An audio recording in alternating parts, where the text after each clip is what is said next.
की 26/11चा हल्ला असेल आणि पहलगाम मधला हल्ला असेल, हा देशावर झालेला हल्ला आहे. या देशावर झालेल्या हल्ल्याच्या संदर्भातून प्रत्येक भारतीयांना किंवा ज्यांनी आपल्या कुटुंबांना गमावलंय त्या लोकांना निश्चितपणे वेदना झालेल्या आहेत.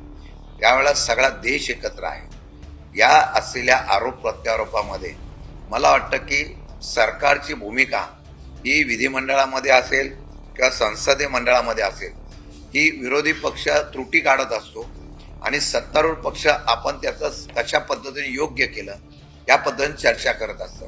आता या चर्चा करत असताना जर अशा प्रकारचं वक्तृत्व झालं असेल तर ते चुकीचं आहे.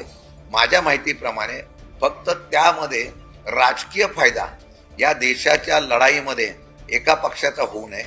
ज्यांनी पराक्रम केला त्या सैन्याचं खरं भारतीयांचं एकजुटीचं दर्शन आणि एकीमुळे हा घडलेला आहे. त्यामुळे मला वाटतं की हे ऑपरेशन सिंदूर असेल किंवा 26/11चा हल्ला, 26/11च्या वेळेला राजीनामा दिला ना, राज्याचे मुख्यमंत्री यांनी आपल्या गृहमंत्र्यांनी राजीनामा दिला.